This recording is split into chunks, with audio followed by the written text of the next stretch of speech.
Tol, may tayo doon. Saan? Dalawa sila. Ayun o.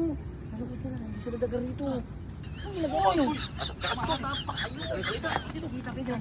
Ako nang bala. Sundin nyo na lang ako ah. Sige. Ah, kimengay. Teo.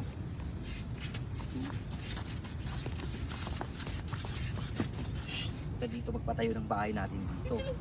Dahil Oo nga, ang ganda nga eh. maganda yung... Dito nga tayo na tawag magbinyan para sa kasal natin, no? Alam mo, ang ganda ng ano niya, view Gusto ko niya. yung talaga na... Nay, Oh, ano nangyari sa'yo? may nagbatok sa akin ah. Wala naman. Sakit ah. Ah, guni-guni mo lang yun. May multo yata dito. Kaya mo na, wala. Guni-guni mo lang yun. Ah, pakatulog pa yung ano, umpak mo. Siguro na ako dyan. Nakanto ako siguro dyan. Ibang punta na natin. Patayo ng swimming pool dyan. Para sasabihin sa akin na mayaman talaga ako. Talaga, Ang ganda rin mag-ano dito, maggawa ng binya para sa kasal natin, no? gusto ko guard yung Ay, swimming mga- pool. Anay! Ano ba yun? Ano yun? Parang binatukan mo ko ah. Gusto ko yung swimming.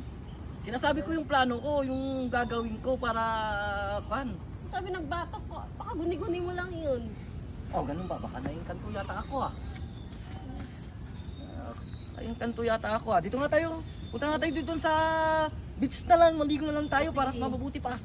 Para wala yung stress ko sa iyo. Anay! Saan naman bumabatok sa akin? Saan?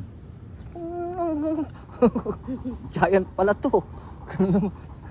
Giant to. Bakit, pare? Nalilitan ka ba sa akin, pare? Huwag kang siga-sigaan dito, dayo ka lang ah. Ha? Buhatin mo nga ako. Para makakakuan tayo ah. Kawawa ka, ang laki-laki Bakit, niyan. pare? Ha? Ah, parang wala akong kasalanan sa'yo, pare ah. Ka na Walang ka ba, makakaway. pare? Ha? Ano?